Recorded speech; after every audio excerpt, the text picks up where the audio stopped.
How to allow or disallow download my videos on REDnote app. Hey everyone, welcome back to the channel.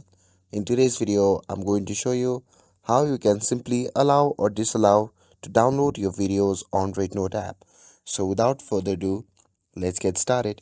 So first thing first, open the REDnote app on your phone and make sure that you're logged in to your account. Once you have opened the app, simply tap on the profile icon shown in the bottom right corner of the screen, and in your profile page you can simply tap on the gear icon beside the profile button and you will be prompted to the settings section.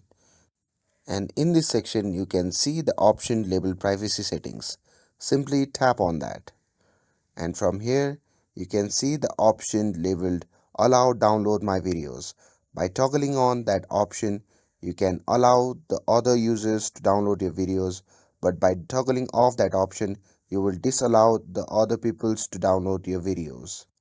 And that's all there is to it. With this, if you found this video helpful, don't forget to like, share and subscribe to get updated for more videos. Thanks for watching, and I'll see you in the next video.